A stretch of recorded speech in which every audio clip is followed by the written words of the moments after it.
The reason why Andrew Wilson finds himself taking a stance against transhumanism and why they are so passionate about it really is because they're trying to fulfill God-given dreams of being anything they want. But Christianity is the way to be anything we want.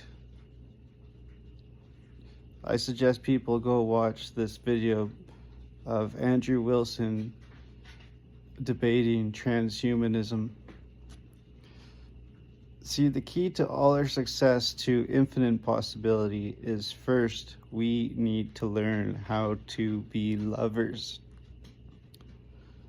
You know, eventually we're going to return it right back to fresh fruit everywhere, real quality, fresh food grown from the ground.